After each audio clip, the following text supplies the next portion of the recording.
हाँ जी, principle of division of work. सबसे पहले काम बांटो, अथॉरिटी बांटो, डिसिप्लिन। डिसिप्लिन के लिए फिर कमांड और डायरेक्शन थे, है ना। Individual interest to general interest, और remuneration of a person, remuneration of a person. ये 7 पॉइंट अलग थे। फिर इसके बाद centralisation and decentralisation. Centralisation decentralisation में हमने बात करी कि भाई कोई भी बड़ी ऑर्गेनाइजेशन होगी, है ना, तो वहाँ पे डिसेंट्रलाइजेशन करना पड़ेगा। छोटी मोटी ऑर्गेनाइजेशन में सेंट्रलाइजेशन भी चल जाएगा, ठीक है। स्केलर चेन पढ़ा फिर हमने क्लास में, स्केलर चेन।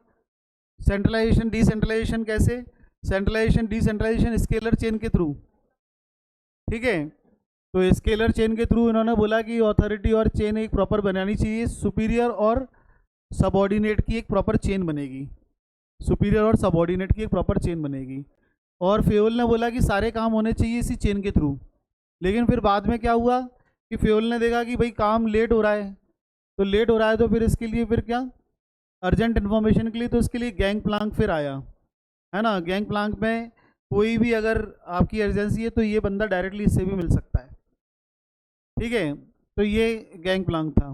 पहले क्या होता था कि कोई बंदा अगर एफ वाले को पी से मिलना है, या एफ वाले का एफ पी से कोई काम है, तो F E D B C इस तरीके से आएगी वो चेन, है ना। इस तरीके से चेन आएगी। पॉजिटिव इफेक्ट्स दे रखे हैं, सिस्टमेटिक फ्लो ऑफ इन्फॉर्मेशन, सबके पास इन्फॉर्मेशन पहुंच जाती है। एक अच्छा फ़ायदा ये होता है। और कोई ऑर्गेनाइजेशन गैप में मतलब कोई गैप नहीं रहता है ना। फिर उसके बाद प्रिंसिपल ऑफ ऑर्डर। ऑर्डर का मतलब सब सीक्वेंस वाइज से, है ना, सिस्टमेटिक प्लेस, सिस्टमेटिक ऑर्डर होना चाहिए, ठीक है। Orderly arrangement of man and material, है ना। हर जगह हर चीज़ के लिए अपनी एक फिक्स जगह होनी चाहिए, प्रॉपर प्लेस होनी चाहिए, ठीक है, जिससे वेस्टेज ऑफ टाइम ना हो। आप ना किसी व्यक्ति को ढूंढने में टाइम लगाओ, ठीक है, ना कोई मटेरियल को ढूंढने में टाइम लगाओ, ठीक है। Principle of equity, proper equity maintain करनी चाहिए। Equity does not means equal salary. Equity का मतलब ये नहीं है कि प्रॉपर वो, क्योंकि सेंट्रलाइजेशन डिसेंट्रलाइजेशन हुआ। सेंट्रलाइजेशन से फिर प्रॉब्लम क्या निकली कि भाई कैसे पर सिस्टमेटिक कैसे काम होगा, सेंट्रलाइजेशन डिसेंट्रलाइजेशन कैसे करें, तो उन्होंने बोला स्केलर चेन बना लो, सुपीरियर सबऑर्डिनेट की एक प्रॉपर चेन बना लो, ठीक है। तो वो चेन बन गई। फिर इसके बाद फिर कहाँ बात उठी कि अच्छा वो चेन बनाने के बाद फिर क्या, चेन बनाने के बाद तो फिर ये है कि भाई दिक्कत वो वैसे आएंगी, है ना। तो प्रॉपर ऑर्डर वाइज होना चाहिए, ठीक है। वो चेन कैसे फॉलो होगी, प्रॉपर ऑर्डर वाइज।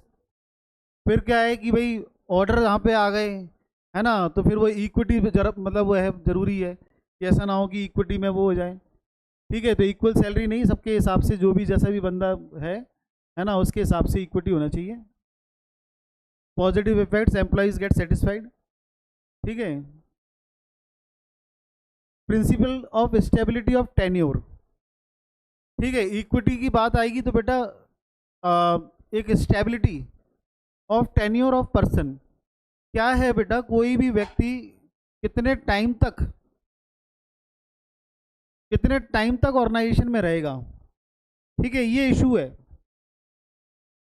कोई भी व्यक्ति कितने टाइम तक ऑर्गेनाइजेशन में रहेगा, टेन्योर ऑफ पर्सन।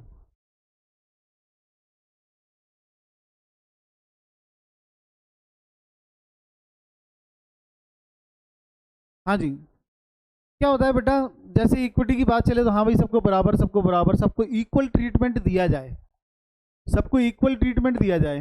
तो सबको इक्वल ट्रीटमेंट है तो ठीक है, मान लिया हाँ भाई इक्वल ट्रीटमेंट है। लेकिन क्या होता है ना कि यहाँ ऑर्गेनाइजेशन जो है वो ऑर्गेनाइजेशन कहीं ना कहीं थोड़ा सा लिबरल हो जाता है, ठीक है, थोड़ा सा लिबरल हो जाता है। तो इसके लिए फिर क्या है, इसके लिए मतलब कहीं ना कहीं ये है कि भाई प्रॉपर डेकोरम मेंटेन होना चाहिए, है ना। जैसे टेन्योर ऑफ पर्सन कहते हैं कि एक व्यक्ति का टेन्योर डिसाइड होना चाहिए।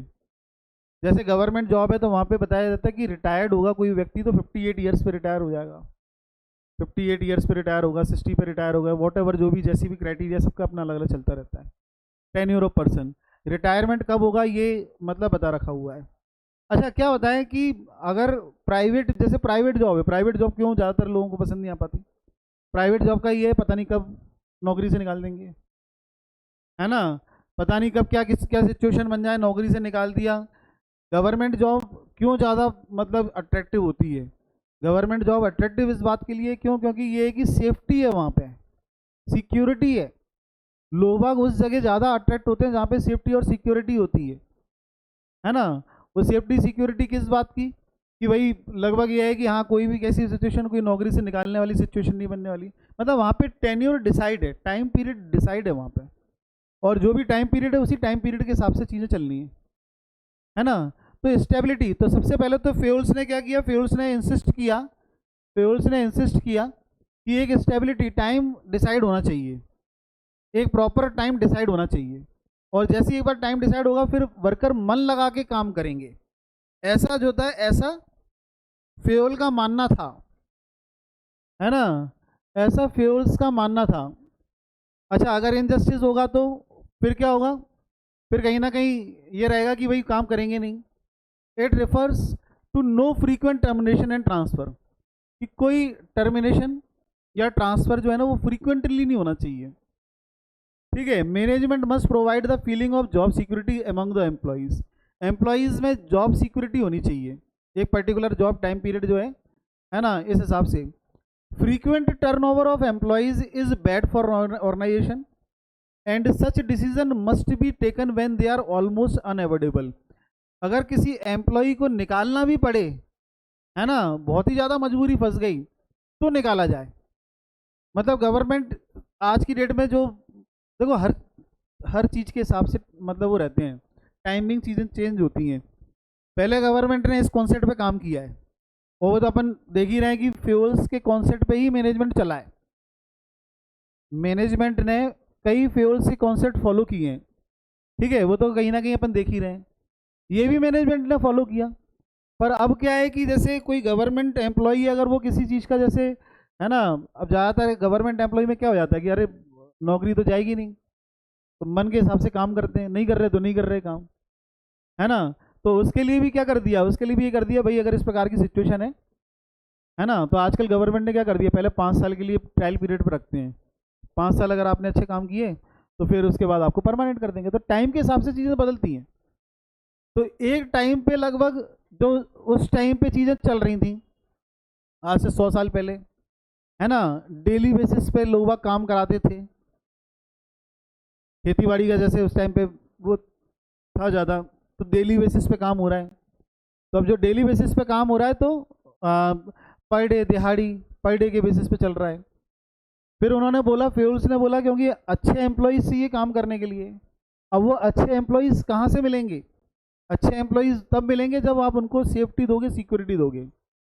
ठीक है, किसी को आपने अगर टर्मिनेट कर दिया, किसी को अगर आपने टर्मिनेट कर दिया, जब मतलब आपने उसको वो कर दिया, भगा दिया, तो बाकी लोग भी फिर क्या है कि जॉब छोड़ना मतलब वो करेंगे, है ना। तो no frequent termination and transfer, तो जो कोई टर्मिनेशन और ट्रांसफ़र है वो ना रहे। अच्छा, आर्मी है, जैसे आर्मी में हर 3 साल बाद ट्रांसफ़र हो जाता है, वहाँ पे मोटिव है, वो आपको 3 साल, मतलब जैसे पता पड़ा कि कोई ऐसे एरिया में रहे आप पहाड़ों पे, है ना, तो वो ये चाहते हैं कि आपको सर्वाइव करना ऐसी सिचुएशन में भी आए, तो 3 साल वहाँ सर्वाइव करके आ जाऊँ। ठीक है, फिर 3 साल वो कहीं ना कहीं सी साइड भेजते हैं, है ना, 3 साल कोई टफ पोस्टिंग होगी, फिर उसके बाद नॉर्मल पोस्टिंग हो जाती है। मतलब वो एक बंदे को हर जगह पोस्टिंग करेंगे, है ना, हर जगह पोस्टिंग देते हैं, हर एनवायरनमेंट में पोस्टिंग देते हैं कि वहाँ पे सीखें।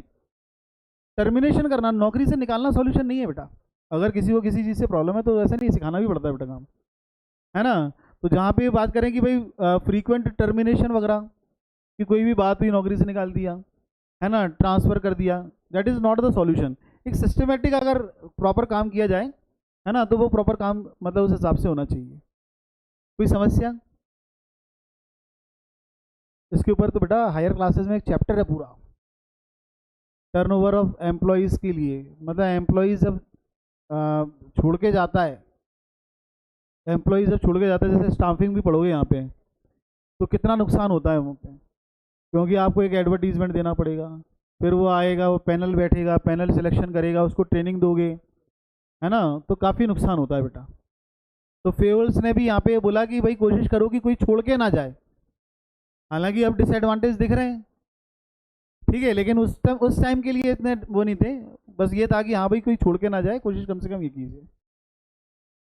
Management must provide the feeling of job security among the employees, frequent turnover of employees bad for the organisation,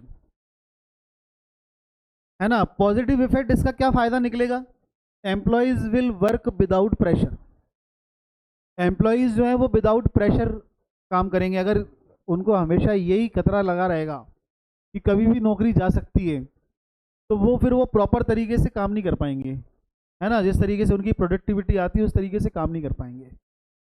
employees feel safe and secure, employees safe feel करेंगे।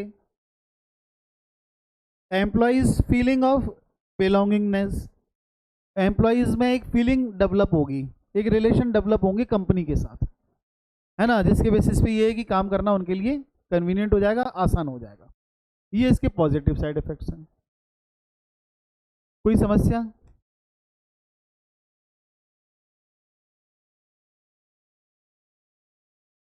Stability of tenure of person,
हाँ जी, कौन कौन से हो गए? सबसे पहले तो हमने यहाँ पे पढ़ा सेंट्रलाइजेशन डिसेंट्रलाइजेशन, ठीक है। सेंट्रलाइजेशन डिसेंट्रलाइजेशन के बाद हाँ स्केलर चेन आया, ठीक है। स्केलर चेन के बाद ऑर्डर, स्केलर चेन कैसे बनेगा, एक प्रॉपर ऑर्डर सीक्वेंस डेवलप किया जाएगा, ठीक है। हाँ जी, फिर उसके बाद ऑर्डर में ऐसा ना हो कि कोई अपने आप को बहुत सुपीरियर समझ ले, ठीक है। तो इसके लिए फिर क्या हो गया, प्रॉपर इक्विटी, है ना, कि हाँ भाई प्रॉपर इक्विटी मेंटेन की जाए, सब सब समान है, सब बराबर है, ठीक है। अच्छा, समान बराबर तो ठीक है। रिटायरमेंट की भी प्रॉपर, रिटायरमेंट की भी प्रॉपर एज डिफाइन की जाए कि भाई कोई व्यक्ति काम करेगा तो कितने टाइम काम करेगा, ठीक है। स्टेबिलिटी ऑफ टेन्योर, क्योंकि क्या है, जैसे इक्विटी की बात हुई, सब समान है, सब बराबर है, इक्विटी की बात हुई, ठीक है। तो जब इक्विटी की बात हुई ना बेटा, तो होता क्या था, पुराने टाइम की अगर हम बात करें तो कभी भी किसी को भी जॉब पे रख रहे हैं, निकाल रहे हैं, है ना। ये मतलब ये बड़ा एक नॉर्मल प्रोसीजर था, ठीक है। नॉर्मल प्रोसीजर था कि कभी किसी को जॉब पे रख लिया, निकाल दिया, ये सब कर दिया, जो भी जैसा भी। और फेवरेटिज्म तो चलते हैं हर जगह, फेवरेटिज्म तो चलते हैं, है ना। कोई अच्छा काम कर रहा है या कोई वैसा इस तरीके से कर दिया, आप देखो कितने वो हैं, है ना। ये हर जगह चला है, अपनी इंडियन क्रिकेट टीम में भी बेटा एक से एक परफॉर्मर रहे, है ना, लेकिन मौके नहीं मिले तो नहीं मिले, है ना। फेवरेटिज्म चलता है, चलता है, ठीक है। मतलब धोनी जब तक कैप्टन रहे, उनके मतलब जो फेवरेट प्लेयर रहे तो वो टीम में रहे, है ना। और सुरेश रैना वगैरह ये सब, कोहली रहा, कोहली तो फिर वो चहल वगैरह एक आधा टीम में आते रहे। मतलब ये है, कैप्टन जहाँ कंफर्टेबल फील हो रहा है वो अपने प्लेयर रख रहा है साथ में, है ना। अश्विन कितने टाइम तक रहा तो ये सब चीज़ें बेटा नॉर्मल है ना। तो इससे क्या होता है कि एक प्रेशर फील होता है बेटा, जैसे हम क्रिकेट टीम की बात करें, एक प्रेशर फील होता है। क्या प्रेशर फील हो रहा है, प्रेशर फील ये हो रहा है कि यार पता नहीं परफॉर्म करना जरूरी है, पता नहीं क्या हुआ, परफॉर्म करते हुए बाहर कर देते हैं कई बार तो टीम से। अच्छा परफॉर्म, वो ईशान किशन कौन था, वो ईशान किशन, है ना, 200 रन स्कोर किए थे, उसके बावजूद भी टीम से बाहर बैठा हुआ है ना। तो ये तो बेटा कोई वो नहीं है, परफॉर्म करते हुए को बाहर कर दिया। मतलब अगर स्टेबिलिटी रहेगी तो एम्प्लॉय फ्रीली काम करेगा, है ना। यहाँ पे ये बताने की कोशिश की हुई है। हाँ जी, फिर नेक्स्ट नेक्स्ट आता है principle of initiative. Principle of initiative,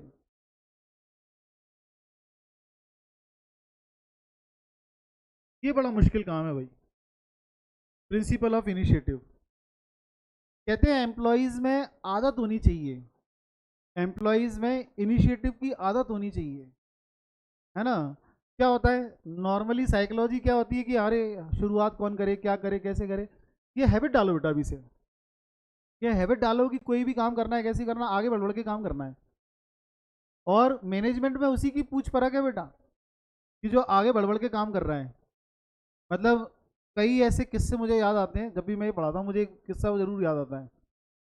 मतलब एक साइट की इनॉग्रेशन मतलब था, प्रॉपर एक साइट की इनॉग्रेशन था। उसमें यह था कि भाई इनॉग्रेशन थी तो सब लोग बढ़िया अच्छे आराम से वेल ड्रेसअप वगैरह सब कुछ बढ़िया, ठीक है। अच्छा कुछ काम थोड़ा सा रह गया था, थोड़ा सा काम रह गया था, तब एक दूसरे की सब लोग शक्ल देख रहे थे कि ये काम करेगा कौन। ओनर वहाँ पे थे, ओनर इस बात को समझ गए कि कोई काम करने के मूड में नहीं है। तो जो ओनर थे ओनर ने तुरंत ही अरे मैं कर देता हूँ, मैं कर देता हूँ। तो जैसे ही ओनर ने हाथ बढ़ाया ना करने के लिए, वैसे ही 3-4 एम्प्लॉय, अरे सर आप रुको हम कर रहे हैं। इनिशिएटिव क्या होता है कि मतलब ये अपने आप में एक इतना वो है, आप देखो ना कई बार डीजे वगैरह पे होता है ना, शक्लें देख रहे होते हैं एक दूसरे की, तू जाए तो मैं जाऊँ, है ना। भाई जा रहा है ठीक है, हाँ ठीक है, हाँ ठीक है। और जैसे ही देखा कि एक पहुंचा, दो पहुंचा, फिर तो भीड़ लग जाती है, फिर तो मतलब फुल हो जाता है, पता बड़ा धक्का मुक्की चालू हो गई। पहले कोई आने के लिए तैयार नहीं था, अब कोई हटने के लिए तैयार नहीं है। अच्छा इनिशिएटिव, इनिशिएटिव ले कौन, केवल बस शर्मा शुरमी सी बात की है कि अरे वो मैं कहाँ कैसे क्या जो भी है, भाई किस बात की। अच्छा जो इनिशिएटिव लेता है ना बेटा, मैनेजमेंट में उसी की वैल्यू है। आप कंपनी में जाओ, कभी कंपनी में जाओ, वहाँ पे कोई ऐसा वो है कहाँ ठीक है, ये काम कौन करेगा क्या करेगा, भाई आगे आओ ना, क्या दिक्कत है किस बात के लिए काम करने के। सक्सेस हुए तो बहुत अच्छी बात है, फेलियर हो गए तो एक्सपीरियंस लोगे, उसमें क्या है, नॉलेज लोगे।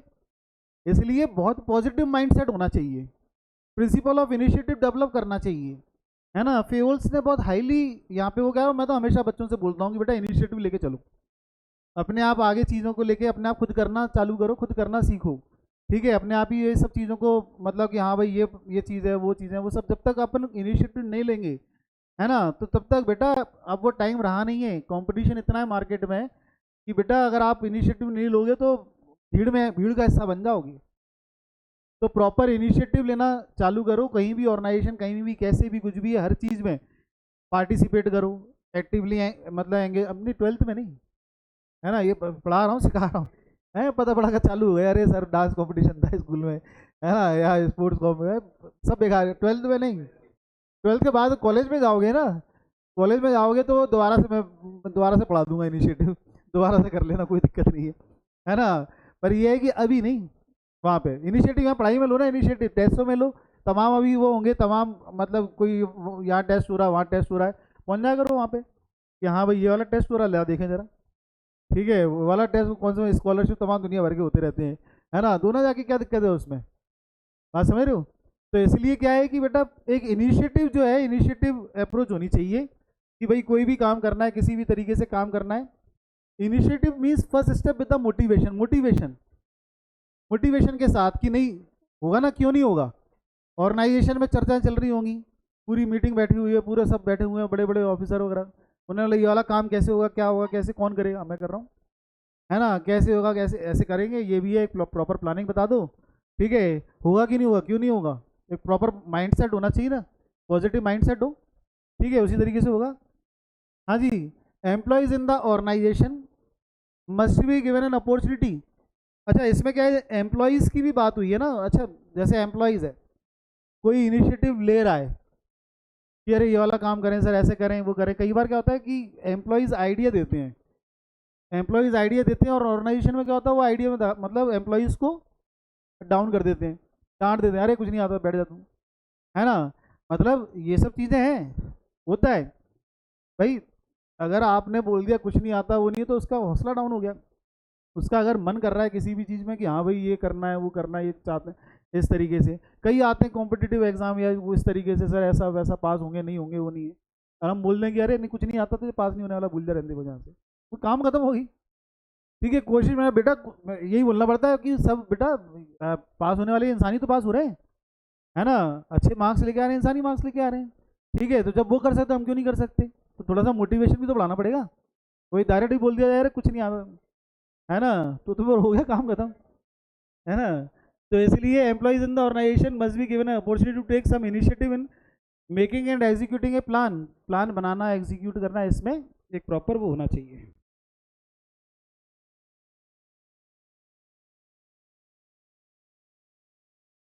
Managers must welcome the suggestions. Managers जो है, हाँ भाई सजेशन आ रहा है एम्प्लॉयज की तरफ से, आने दो, ठीक है, सुनो उसको जरा ढंग से, है ना। नहीं तो मैनेजर अच्छा ये क्या कल का आया मुझे बताएगा, है ना। ये बड़ा एटीट्यूड वाला दिक्कत आ जाती है ना, तो उस एटीट्यूड में थोड़ी काम होगा। तो कहना क्या चाह रहा है सुन लो। वो कौन सी पिक्चर आई थी, वो गब्बर मूवी आई थी एक, वो उसमें वो एक कौन था, वो कांस्टेबल था, है ना। और वो टीआई उस सब बैठते थे, उसको वो केवल वो चाय ले, अरे तुमको कुछ नहीं आता चाय लेके आ जाता है ना, कुछ नहीं चाय लेके आ जाता, बार बार उसको चाय लेने बता देते थे, है ना। फिर बाद में मालूम पड़ा कि उसी ने पूरा ट्रेस किया। तो ऐसे बेटा हर जगह है, ये सब चीज़ें नॉर्मल सब बताते हैं। ट्रेस मतलब टेस्ट नहीं किया, ट्रेस ट्रेस किया। ठीक है, employees before framing and interpretation of the plan.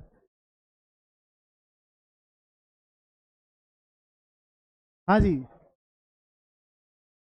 Employees will achieve the target on time. अगर आप एम्प्लॉयज़ को इन्वॉल्व करोगे तो बेटा obvious सी बात है, उनको अच्छा फील होगा।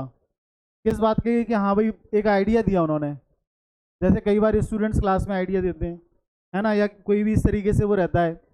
ठीक है, अब वो टीचर्स एक्टिविटीज़ आपके स्कूल वगैरह में होती रहती है ना, तो वहाँ पे कोई अगर स्टूडेंट आइडिया दे रहा है कि सर इसको इस तरीके से करें, इस तरीके से, तो हाँ बेटा करो, करके देखो। फिर अगर अच्छा रिजल्ट आ रहा है, अच्छा सब कुछ वो हो रहा है, तो कोई इशू नहीं है। तो इससे क्या, एक पार्टिसिपेशन बढ़ता है, एक स्टूडेंट का पार्टिसिपेशन बढ़ेगा, नए नए आइडियाज़ आएंगे, क्रिएटिविटी होगी। तो employees will achieve the target on time if with their consultation. अगर उनकी कंसल्टेशन रहेगी तो फिर वो और मन लगा के काम करेंगे। It develops feeling of belongingness. फिर वो एक बिलोंगिंगनेस, मतलब ये वर्ड बार बार आ रहा है, मतलब एक जुड़ाव महसूस करेंगे एक ऑर्गेनाइजेशन से, कनेक्टिविटी फील करेंगे कि हाँ भाई मतलब वो कनेक्टिविटी है इस हिसाब से, है ना, वो फील करेंगे। बिलोंगिंगनेस इन द एम्प्लॉयज़, तो एम्प्लॉयज़ में एक कनेक्टिविटी, जो एक कनेक्टिविटी है वो कनेक्टिविटी आ जाएगी। कोई समस्या?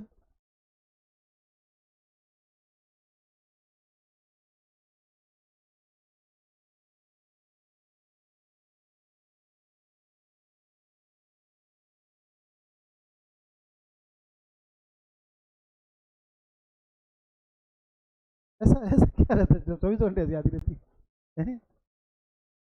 हाँ जी।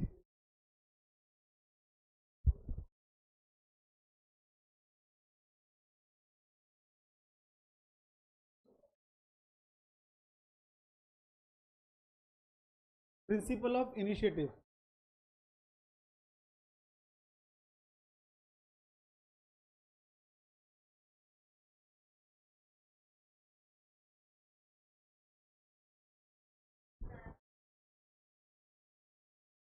हाँ जी, कौन कौन से पॉइंट हो गए? 8 था सेंट्रलाइजेशन और डिसेंट्रलाइजेशन, के बाद था scalar chain, order, equity, tenure, initiative, है ना। अब लास्ट है principle of Spirit D cops.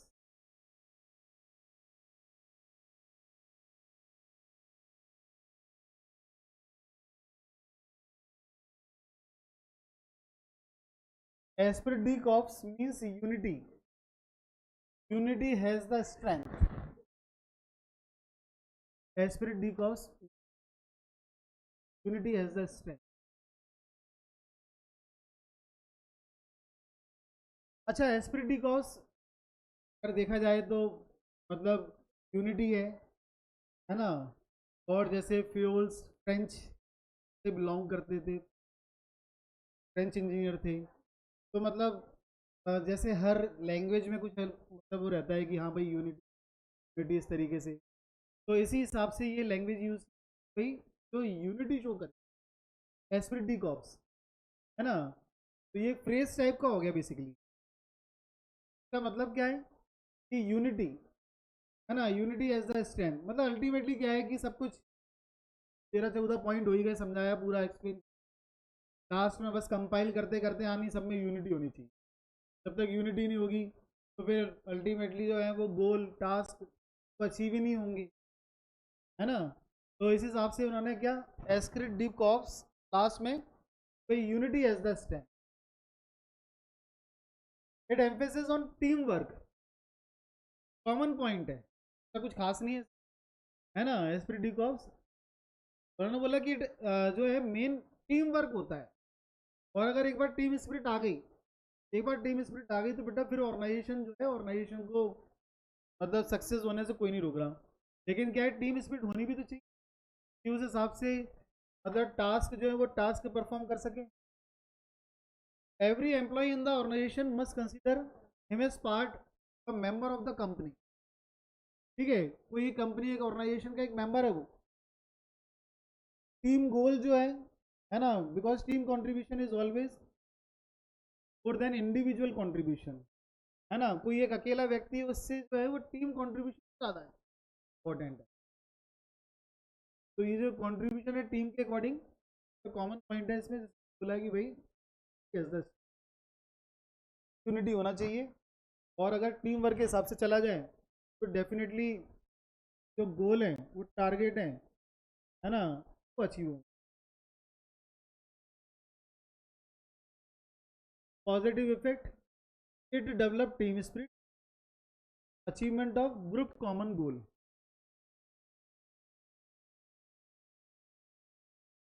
इधर सब लिख रहे हैं, इधर केवल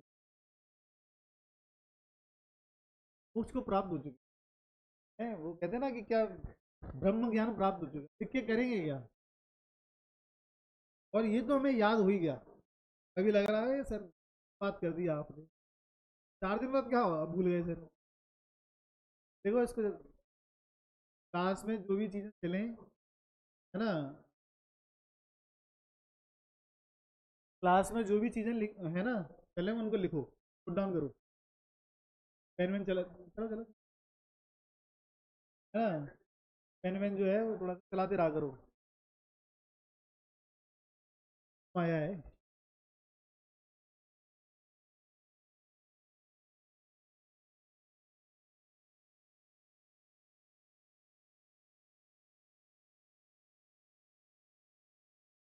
तो पहला स्टेप है समझना, ठीक है।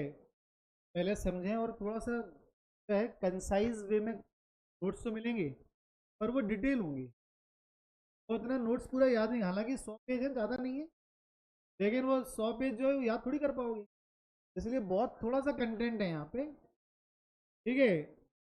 ये मुश्किल से 100 पेज के भी ये 50 पेज होंगे, ठीक है, वो 50 पेज हैं ये, तो 50 पेज याद कर पाओगे, वो 100 याद नहीं कर पाओगे, इसलिए लिखो और याद करो। देखो लिखो,